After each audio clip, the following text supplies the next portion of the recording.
é a metáfora que representa quem nós somos e por que estamos aqui. Isso vai ficar bem claro até o final. Aliás, claríssimo, irrefutável.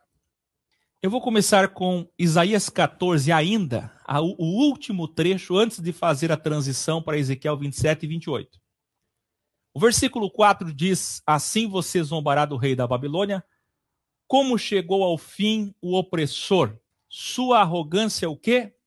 Eu queria que todos escrevessem aí, sua arrogância acabou.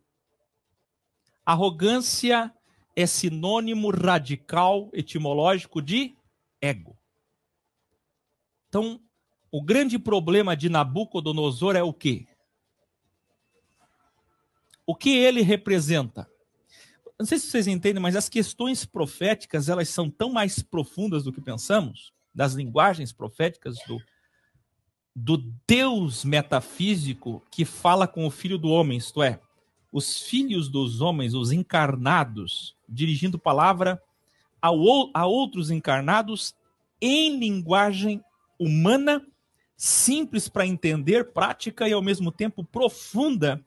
Tudo na Bíblia tem duas visões, uma bem simples e uma bem profunda. Uma para até tola entender e outra que ninguém vai entender. Vai abrir a Bíblia 1000 vezes e não vai entender, só sábio vai entender. Por isso que você vai passar anos e anos e anos e anos e anos aí que você vai entender o que está escrito. Vê a loucura. Na verdade, quando você abre isso daqui, Altair,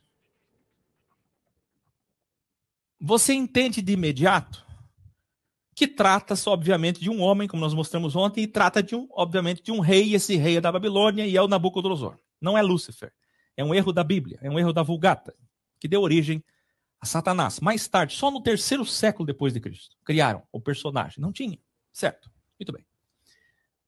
Mas é tão mais profunda porque ela é de um homem metafórico, vinculado a outros homens, porque Ezequiel 28 já é outro rei de outro povo, ambos com ego, que existiram sim, as palavras foram para eles caíram sim, mas eles representam profundamente o ego do homem, representam a nossa vida, representam o lado mal, e tem ainda uma abordagem ao diabo do mundo. Quem é que veio para matar, roubar e destruir? Vocês vão ver que não sei se posso falar isso. Vou falar. O sionismo está aqui. Vocês vão ver que os capítulos 8 de Ezequiel fala dos 25 voltados para o Oriente. Quem são os 25 anciões voltados para o Oriente? Que levam o ramo da oliveira de acácia ao nariz. O profeta Ezequiel é o filho do homem que dirige a palavra aos senhores do mundo, aos Illuminates, que enriqueceram, nós vamos ver lá, através, sabe do quê? Da sabedoria. O que é que fez Salomão ser o homem mais rico da terra? E o que é que fez todos os senhores do mundo serem os... Por que que os judeus são os donos de tudo? Os árabes são... Por que que os filhos de Abraão? Por que eles são os mais ricos? Por que eles dominam tudo? Por quê? Porque eles receberam sabedoria. E a sabedoria leva ao domínio, à hegemonia. E é uma armadilha de Deus. O problema das igrejas evangélicas e católicas é que elas pensam que isso é bom. Mas isso não é bom. É uma armadilha de Deus. Deus deu sabedoria, o ego ficou grande e eles caíram. E eles dominam todos os homens até hoje, dominam todo o sistema financeiro global. Assim, não vou ficar me repetindo que eu tenho que ser sucinto. Então eu estou fazendo uma introdução para vocês entenderem que a linguagem profética ela pega em todos os campos. E tem várias perspectivas do mesmo texto. Mas lá na raiz ela representa tão simplesmente nós, a humanidade, como um todo. Percebe? Porque quem tem mais ego? O cara que liga para você agora e te dá um golpe? Ou você que é ambicioso e caiu no golpe? É tão culpado o Senhor do mundo, que é o diabo que veio para matar, roubar e destruir, que tanto representa eles, como representa você. Você não é menos culpado que o Edir Macedo. O Edir Macedo e o Silvio Santos e o Luciano Hang vendem produtos diferentes. Você compra. Você enriquece eles, ainda admira eles. Todos enriquecendo com trouxas pobres, vendendo ilusões e sonhos. Muito bem. Acontece que eu ainda estou no finalzinho de Isaías 14 e eu queria que você se atentasse ao 10, retângulo vermelho, por gentileza, lê comigo. Todos responderão e lhe dirão: você também perdeu as forças como nós e tornou-se como um de nós. Foi para o Seol, foi para o abismo. Antes ele era rei de todos os povos. Sua soberba foi lançada na sepultura, junto com o som das suas liras. A sua cama agora é de larvas, coberta com vermes. Como você caiu dos céus, ó estrela da manhã, filho da alvorada. Você que derrubava as nações. Obviamente é um homem. Como é que Satanás ia derrubar nações se ele era Lúcifer, maestro das orquestras querubim? Não tinha nações lá. Nada tinha sido criado. Muito bem. Nós vimos que era homem no primeiro capítulo, mas aqui você vê claramente que Deus está dizendo assim: os reis da terra vão olhar para aquele que queria ter o título de Senhor da Alvorada, Estrela da Manhã, Vênus, o Todo-Poderoso, o Rei dos Reis. Eu não sei se você entende, mas é mais ou menos assim. É como se fosse um título, um status de Rei dos Reis. Oh, aquele que queria ser o rei da história, o maior de todos, o rei mais poderoso de todos os tempos, de todos os pés, de todas as partes da estátua de Nabucodonosor. Olha aquele que era o reino, a civilização, o império mais famoso da terra, está aqui como nós. No Seol, na reologramação, no abismo, na mortalidade e o corpo com os vermes. Entenderam? Era tão grande e está aqui igual a gente, o rei dos reis. Está falando de quem? De Nabucodonosor. Ponto. Vamos agora para Ezequiel capítulo 27, porque o problema está no contexto, sim ou não? Será que você poderia escrever no teu caderno aí? Ninguém entende Isaías 14 sem ler o 13. É ou não é? Foi subdividido errado, sim ou não? Se lê o 13 e o 14, entende. Ninguém entende Ezequiel 28, que lá o pastor vai dizer, Ezequiel 28, versículos 12 a 14. Papo furado. Se não ler Ezequiel 27 e 28. Tem que ler os dois. Subdividir em capítulos, um só, não pode ser os dois. Não pode ser dois versículos, tem que ser os dois capítulos. Então vamos começar com 27. Vai lá, coloca lá, Hermes. Coloca lá para nós, o Hermes está colocando aqui. Ezequiel 27 começa assim: filho do homem, você que está encarnado, faça um lamento a quem? Tiro. Você sabe o que é Tiro? Está ali, ó, regiões litorais, está falando de mar, está falando de produção marítima. Baixa os comentários, por gentileza. Sabe quem são eles? Os fenícios. É só você assistir a série Impérios na Universidade X, de graça. Você vai aprender sobre os reis das navegações. Eles provavelmente vieram para o Brasil, o Par-Brasil, Pau-Ferro, Rio Solimões, Salomão, tudo isso eu já falei. Eles que descobriram provavelmente boa parte das coisas que tem na América, os fenícios, que criaram o mais primitivo hebraico que depois Israel veio e copiou. Esse império é o império de Irã Abif, o pai da maçonaria. Esse império é o império que construiu o palácio de Davi e o templo de Deus, a casa de Deus, com ouro, com pau-brasil ou com cedro. O templo de Salomão. É esse império de Tiro, o reino do norte. E as palavras de Deus, então, agora em Ezequiel 27, que as igrejas usam para dizer que existe o diabo e Lúcifer, são, na verdade, para os senhores do mundo sionistas que criaram as sociedades secretas. As palavras para o reino de Tiro são as palavras para o reino do norte, onde hoje é o Líbano, onde hoje está aquela força terrível do Hezbollah. E Israel está sempre em guerra com o Hezbollah. E o rei do Líbano está sendo asfixiado agora através da sua filha, que já disse para ele: pai, Fecha o acordo com Jared Kushner. Fecha o acordo de paz com Israel. Chega, a gente está sofrendo. Cede de uma vez. E o rei está lá. Não vou ceder. Quem entendeu? Porque antes, esse povo era muito amigo de Davi e Salomão. Quem entendeu? Esses dias vão voltar quando o filho de Davi, hoje, quem é o filho de Davi hoje? Estamos olhando, estamos atentos, estamos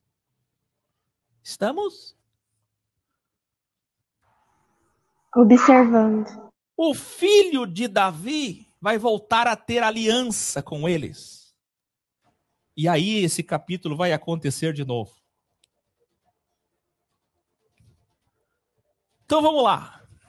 Diga a Tiro que está na entrada do mar. Está falando claramente dos fenícios. Sabe qual é a primeira declaração de Tiro?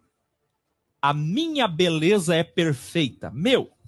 Mas tem que ser muito boca de burro para não entender essa linguagem.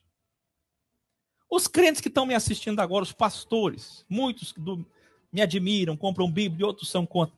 Pastores, padres, pelo amor de Deus, os senhores não leem Apocalipse 2, 3, 4, 5. Os senhores não leram a linguagem das cartas, as igrejas não leram. Como é que era a linguagem? A Sardes, a Tiatira, a Filadélfia e a Laodiceia. Não é essa mesma linguagem? Vocês não sabem discernir linguagem profética? A minha beleza é o quê? Perfeita. Quem é Tiro, então?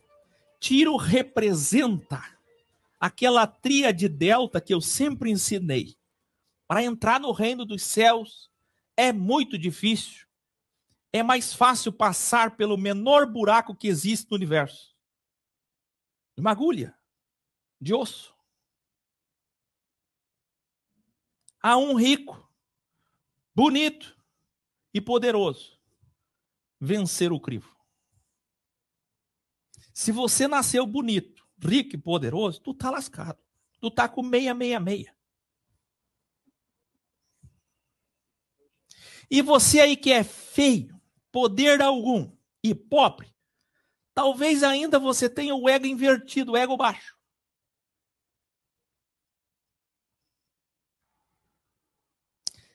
Quer que eu prove? Davi, muito rico, muito sábio, sabe o que ele disse? Eu não quero nem ser rico para não perder o reino.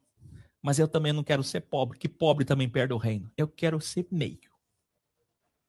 Ele disse, ele falou, ó, rico perde o reino e pobre perde o reino. É bom ter só o suficiente.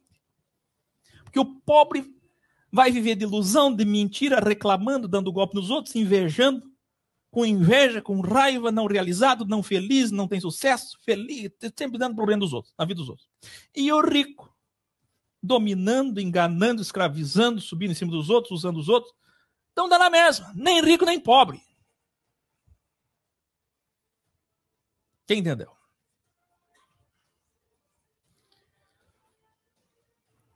A questão é, vamos para a próxima, irmãos? Esse povo era poderoso. Aí continua. Materialismo. Sabe o que você vê ali? Ó? Fez negócio com todos os homens da terra. Escudos, capacetes, torres, construção, riqueza. Olha o versículo 13. Tarsis fez negócios com você, tendo em vista os seus muitos bens, prata, ferro, estanho, chumbo. Então está falando primeiro aqui de materialismo. O que é que Tiro, ou Fenícia, ou Líbano atualmente representa para a nossa consciência humana? O materialismo, o poder, o ambire. Ambire no original, que é ambição, é exatamente o significado do diabo. Andar pela terra procurando matéria para tragar, para possuir. Sempre mais. Então, a riqueza, o materialismo, foi assim que começou o ego de Tiro. Aí, lá na frente, diz assim, Arã fez negócios. Judá e Israel fizeram comércio. Até Dan estava lá, a tribo da serpente. A Arábia e todos os príncipes de Quedar eram seus clientes. Cordeiros, carneiros e bodes. Os mercadores de Sabá e de Ramá fizeram comércios. Não sei se você entende o que tem a ver Éden com Sabá, com Israel, com Judá, com os príncipes de Quedar, com os árabes. São tempos diferentes, não tem nada a ver uma coisa com a outra, não são contemporâneos do reino de Tiro. Tá entendendo? Estão por ali a Babilônia, o Éden, tem sentido, tem algum sentido geográfico bíblico, mas a linguagem ela é forçada, a linguagem ela é espiritualizada. Embora ela seja histórica e verdadeira, ela está mostrando o ego humano.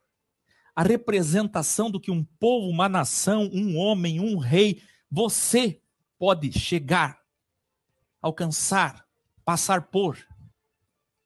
Então vamos lá. Arã, Cane e Éden. Tá vendo? Éden. Os navios de Tarsis transportam seus bens. Tá vendo? Alto mar. Mas o vento, o que vai chegar aí? Uma tempestade. O vento oriental a despedaçará no coração do mar. Toda a sua riqueza, seus soldados sucumbirão no dia do seu naufrágio. Peraí. Isaías 14, o diabo cai do céu como uma estrela. Bum. Ezequiel 27 e Ezequiel 28. O diabo agora não cai do céu. O diabo é afogado. Agora é um naufrágio, Raimundo Mendes.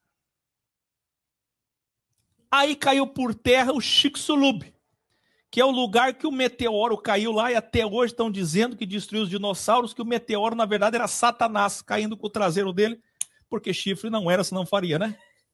Nem chifre ele tinha, ele passou a ter chifre depois, logo depois que ele caiu na terra. Vocês entenderam ou não entenderam? A linguagem metafórica de Ezequiel é de alguém muito poderoso no quê? Nas embarcações. Então, como é que eu vou derrubar o ego do cara que é poderoso maritimamente? Se o poder dele é da marinha, Deus vai lá no ego e fere o seu poderio marítimo. Quem entendeu? Tão simples. E ele morre o quê? Afogado, naufrágio. Seu ego é naufragado, é Titanic. Agora, lá em Isaías 14, Nabucodonosor era o rei da beleza, do poder, do status, da música, do orgulho. Tinha uma orquestra. Por que dizem que Satanás era Lúcifer, era regente dos corais celestiais? Porque ninguém na terra até hoje foi tão poderoso na música como Nabucodonosor. Ele tinha uma orquestra, um coral para festas, coisa mais linda, um jardim suspenso que vinham, tocavam, cantavam, era uma coisa mais linda no mundo. Então ele tinha o seu lado, estrela da manhã. E aí ele caiu como? Com o status que ele queria, com o status que ele tinha, a estrela. Bum. Como um raio. Como um raio. Então, é um rei que tem um orgulho, Deus fere do jeito que ele tem. Qual é a paráfrase de Pedro lá na frente? Aquele que se exalta e será abatido como?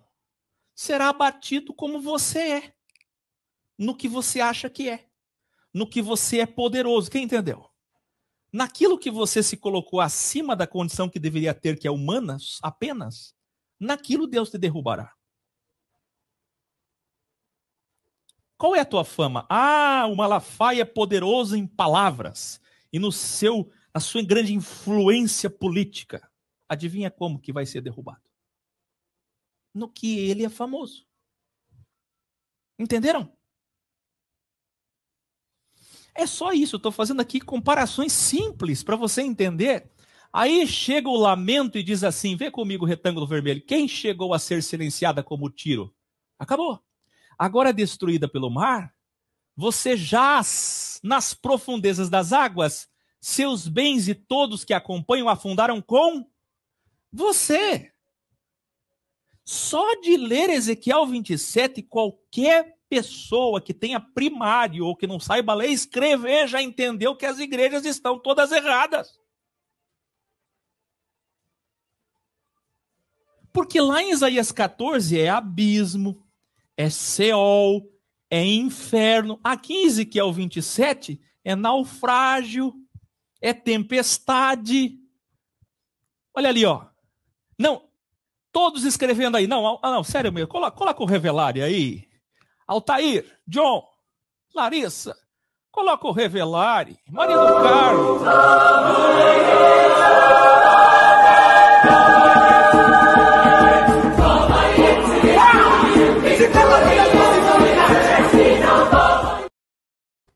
Ei, dá uma olhada aí, ó.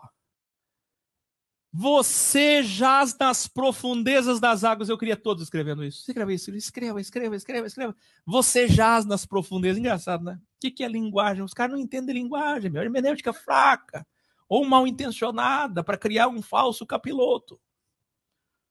Para lutar contra um inimigo imaginário, lendário, mitológico. E, sinceramente, essa trilogia não é para isso. Essa trilogia não é para vir para provar para vocês que Lúcifer não existe. É para provar que ele existe. E está dentro de vocês. Mas eu nem comecei. Por isso que serão 2 etapas, 2 temporadas.